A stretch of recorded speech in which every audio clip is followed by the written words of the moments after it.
šās cīņas galvenais cilvēks ringā būs ringa tiesnesis Valērijas Mikalauskas, kādreizējais pats Eiropas čempions Fight Nights versijā.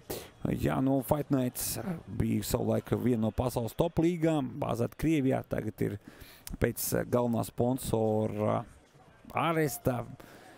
Šī līga ir nogājusi līmenis 2 uz leju. Protams, viņi turpina darboties, un tagad viņi ir sankcija, kā saka, sarakstā. Un Arturs Skabarnieks iet uz priekšu, viņš ir masīvāks, augumā ražanāks, arī šajā procedūrā svēršanās viņš bija 115 kg, savukārt pretinieks 93 kg. Oi, Arturs krīt! Redzējām, izlaidz sitienu Arturs Skabarnieks, bet viņš turpina cīņu, neskatoties to, neapstulba, gājis, iet uz priekšu, šobrīd ir piespies sarkanajā stūrī. Vasiļauskas paceļ augšā, bām! Lok slēms ar sitienu, ar alkoņiem sitienu. Šeit sākās, jā, Sāna kontrola, no Sāna šobrīd kontrolē pretinieku un izdara sitienu, spēcīgs sitiens ar alkoni pretiniekam pa galvu. Jā, pretinieks šobrīd spēja vēl aizsargāties, pielikt rokas, bet šie sitieni ir iespaidīgi spēcīgi, ko izdara Arturs Skabarnieks ar iesauku skāpis.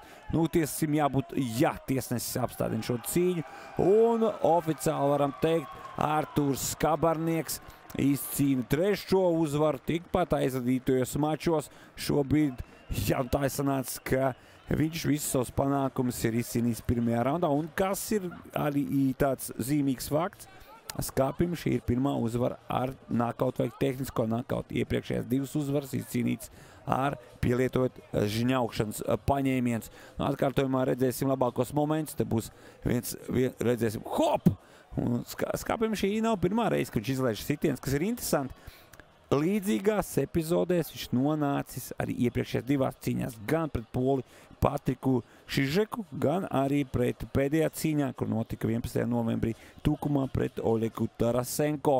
Arī tajās cīņās viņš izlaida sitiens, rociņas dzirdējām arī fonā, tieši pirms izlaida tās sitienu, Kaspars Simjonovs saka, rokas augšā un bankš, un tieši tajā brīdī sitienu izlaida Skabarnieks, bet viss ir labi, kas labi beidzās. Ar tehnisko nakautu uzvaru izcīnīja Arturs Skabarnieks!